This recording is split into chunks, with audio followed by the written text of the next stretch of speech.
Thank you for viewing this innovation vlog brought to you by the Prosecutors Center for Excellence. My name is Sophia Roach, and I am joined by the state's attorney for Florida's 8th Judicial District, Brian Kramer. And he's here to talk to us about a real innovation in plea bargaining and ultimately sentencing.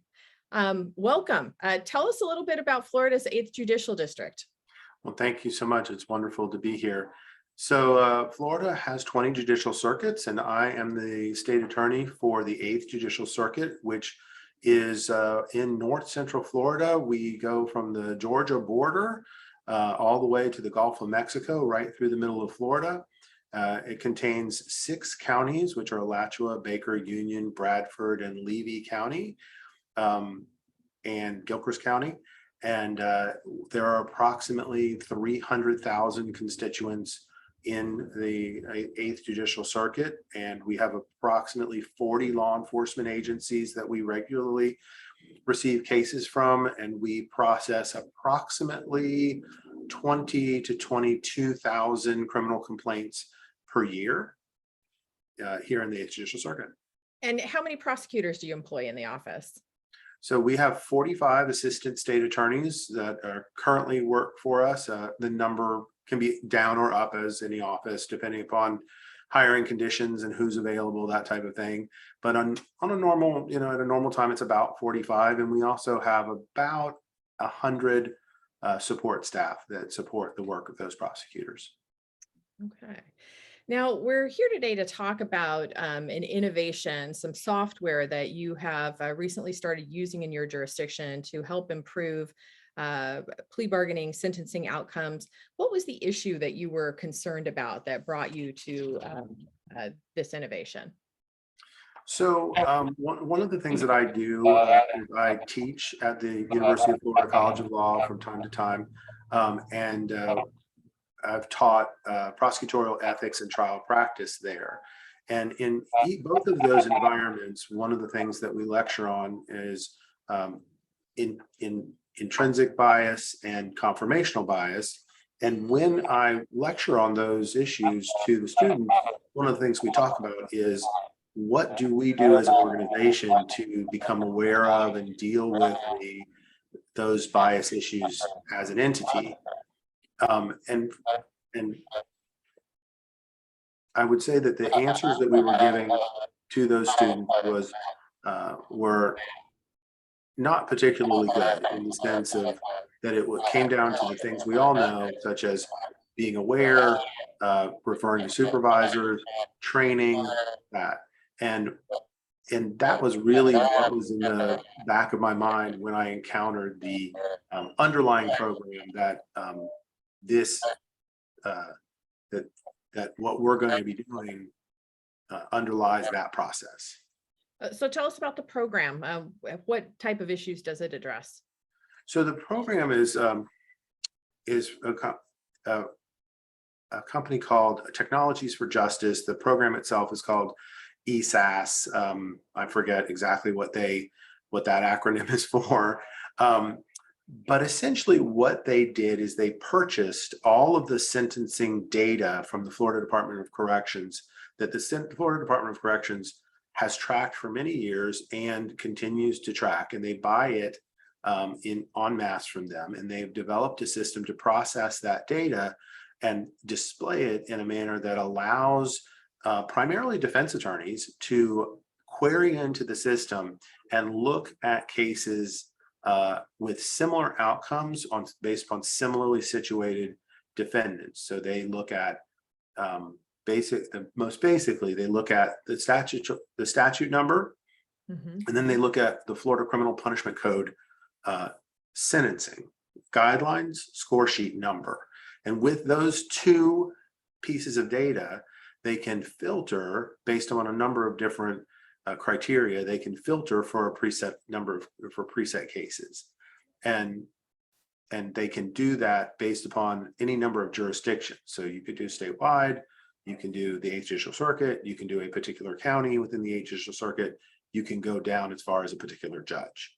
And so they are able to return that data to you in that process. That's kind of what they do, and it was really targeted towards defense counsel. it's not targeted towards prosecutors. I just looked at it and saw a different use for it. And tell us a little bit about your use. And if you could, while you're doing that, explain to us how it also takes into account criminal history, because I know that's a big sticking point Sure. for a lot of prosecutors looking at aggregate data, especially when it comes to sentencing. Sure. So let's take that second question first. In Florida, there's a criminal punishment code score sheet. It is less complex, but not dissimilar to the federal score sheet. And a part of that is what we refer to as prior record score. Mhm. And so any prior record of a criminal defendant is scored the same way. Every particular criminal charge is assigned a value. That value goes into the calculation that ultimately will end up with a number of months as the recommended sentence in Florida. So that is a consistent value over time and over defendants.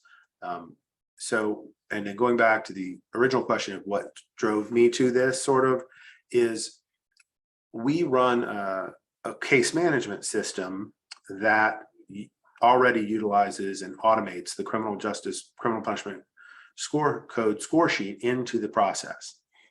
And when we go to make a plea offer in a case, we will run that score sheet to give it's required to be returned over to the court and the defense as a part of the case anyway. So we're going to create it, and the lawyers look at it in hopefully in making a plea offer.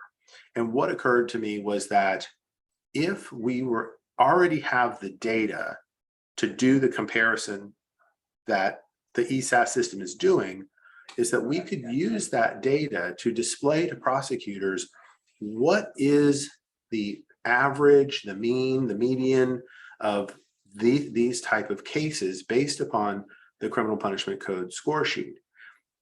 With my idea being that if we are starting from a data-driven average point, that the prosecutors then can use their knowledge and their experience to look at a case and say, okay, is this case more aggravated than a typical case of this nature with this defendant, with this criminal punishment code score sheet, or is this case less aggravated than that type of case?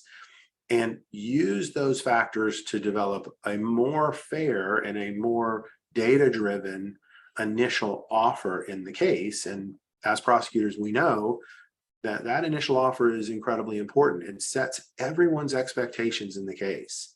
And once we have that out there, it can be very difficult for victims and for courts to move away from that. And so I felt it was incredibly important that we start at a point that is fair and is as best as possible, free of as much bias and inherent bias or implicit bias as we can, right? It's always a challenge. We're never going to get to 100%. But I think it's a material improvement. Now, some concerns have been expressed with other types of sentencing software programs that they may play into disparities that already exist in society that tend to favor people who have more access to resources. How does this differ from that type of use of sentencing data? Well, in several different ways. First of all, bear in mind that as the prosecutor, we are not using this data in the sentencing process. We're using it in the plea offer process. Mm-hmm. And so if you looked at it as plea offer, plea negotiation, and sentencing, we are really limiting it to the plea offer part of that process. And I understand the argument because the data in itself carries forward historical bias. Right? We recognize that.